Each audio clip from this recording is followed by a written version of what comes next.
দেখো, এঁচোড়, একটা ছোট এঁচোড় আমি বাবার কাছ থেকে নিয়ে এসেছিলাম, বাবার কাছে। তো সেটা আমার মেয়েটা ছাড়িয়ে দিলে সুন্দর করে, আর আমি সেটাকে ধুয়ে এই ছোট প্রেসার কুকারে একটু ভাপ দিয়ে নিলাম। মানে 40% মতো আমি সেদ্ধ করার মতো করে নিলাম। হ্যাঁ, এই যে নরম হয়ে গেছে। আর এখানে কিছু আলু ডুমো ডুমো করে কেটে নিয়েছি। একটু পেঁয়াজ আমি 1.5 আমি ঘষে নিয়েছি। আর এদিকে দেখতেই পাচ্ছ তেল গরম হয়ে গেছে, সর্ষের তেলে রান্নাটা করব। আমি প্রথমে একটু তেল দিয়েছি, পরে আর একটু তেল দেব। এঁচোড়ে একটু তেল বেশি লাগে।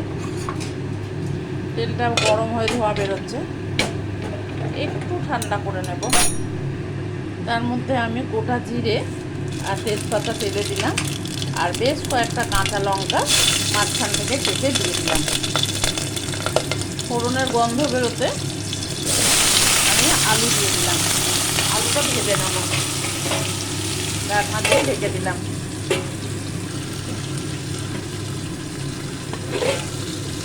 ঢাকনা খুলে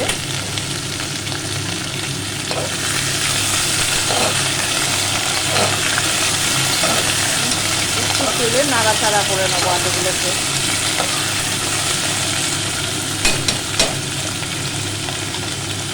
দেখো, কিছুটা ভেজে নিয়েছি। তার মধ্যে আমি এই বাটা ঘষে নিয়েছি, এই ঘষা পেঁয়াজটা দিলাম। এখানে একটা ছোট সাইজ আর একটা বড় সাইজের হাফ পেঁয়াজ ঘষে এটা দিলাম।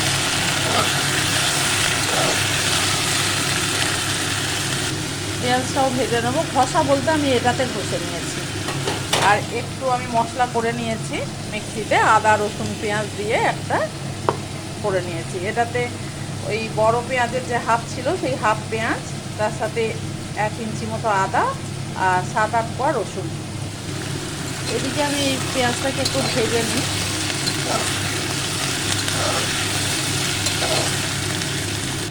আলুর সাথেই আমি এঁচোড়টা দিয়ে দিলাম। এঁচোড়টা ওই পেঁয়াজ আলুর সাথেই ভাজবো, একটু 2-4 বার ভেজে নেব।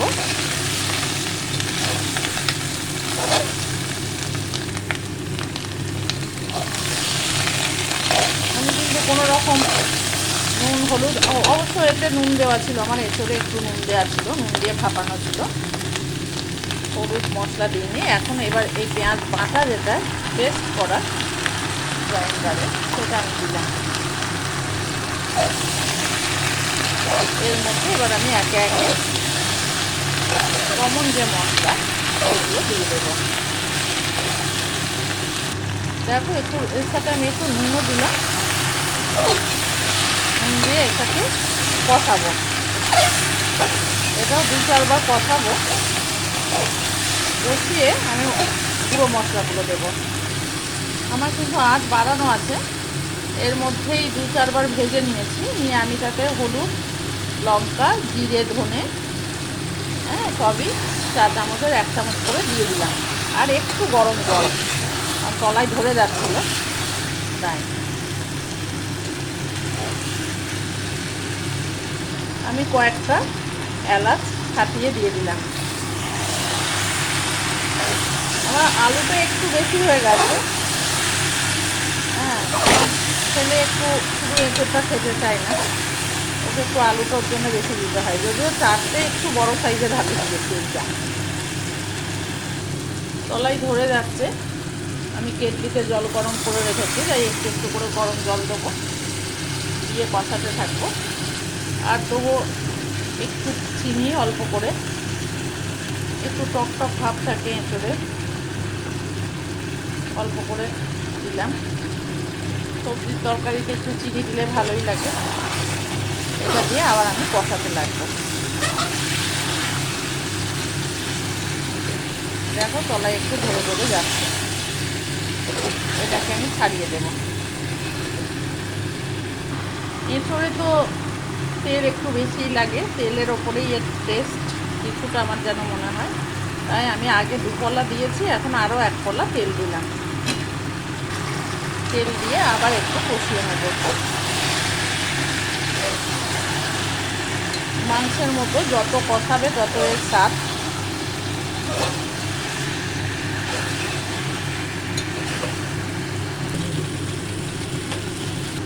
খানিকক্ষণ কষিয়ে নিলাম, কষানো হয়ে এসছে। আবার একটু মনে হচ্ছে জল দিয়ে কষালে ভালো হয়, তবে আর দেবো না। একটা সিক্রেট মশলা করে নেবো, কিছু পিনাট মানে বাদাম আর কিছু কিশমিশ আমি এক জায়গায় করে একটু গ্রাইন্ড করে নেবো। দেখো এবার তেল ছেড়ে আসছে, এই সময় আমি আমার ওই সিক্রেট মশলাটা, হ্যাঁ, একটু পুরো পেস্ট হবে না, জল দিয়ে দিলে হয়তো লেই হয়ে যাবে, এই দানা দানা মতো এটা আমি দিয়ে দেবো। এই যে দেখো এবার দিয়ে দিলাম, দিয়ে পুরো ভেজে নেবো। এখন তো দেখতেই পাচ্ছ তেল বেরিয়ে গেছে, জলও কম।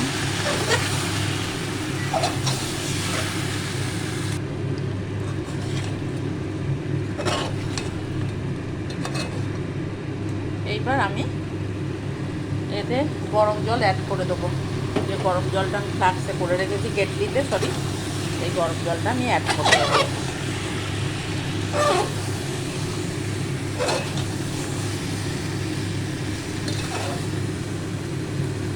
আমি একটু তো ঝোল রাখবো, আর তোমরা মাখা মাখা করে খেতে চাইলে এই অবস্থাতেই দিয়ে দিও। আমি একটু করে ঝোল রাখলাম।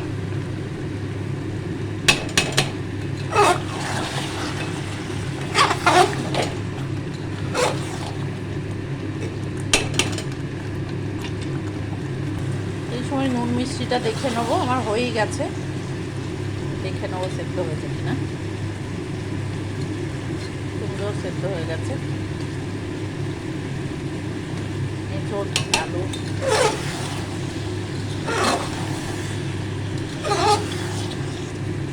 এই মাখা মাখা অবস্থায় একটু দমে রাখবো, রেখে গ্যাস বন্ধ করে দেবো। আঁচটা কমিয়ে দিলাম। এবার আমার 10 মিনিট দমে হয়ে গেছে। এই সময় একটু গুঁড়ো গরম মশলা ওপর থেকে ছড়িয়ে দেবো, ছড়িয়ে আবার ঢাকনা দিয়ে গ্যাস বন্ধ করে দেবো। ঘন্টা হয়ে গেছে আমার দমে ছিল, এবার আমি ভাতের সাথে দিয়ে দেবো।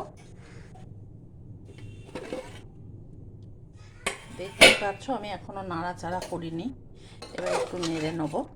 পুরো মাখা মাখা, রুটি পরোটা যার সাথেই খাবে। আর ওই যে বাদাম কুচির যে কি টেস্ট, এঁচোড়ের মিষ্টি মিষ্টি, এঁচোড় বলছি, কিশমিশের মিষ্টি মিষ্টি, আর বাদামের দাঁতের কুচি, খুব ভালো লাগবে। আমি ভাতের পাতে দিয়ে দিলাম। এঁচোড় তো কমই আছে, আলুই বেশি আছে, তো দারুণ খেতে। নমস্কার বন্ধুরা, আবার দেখা হবে।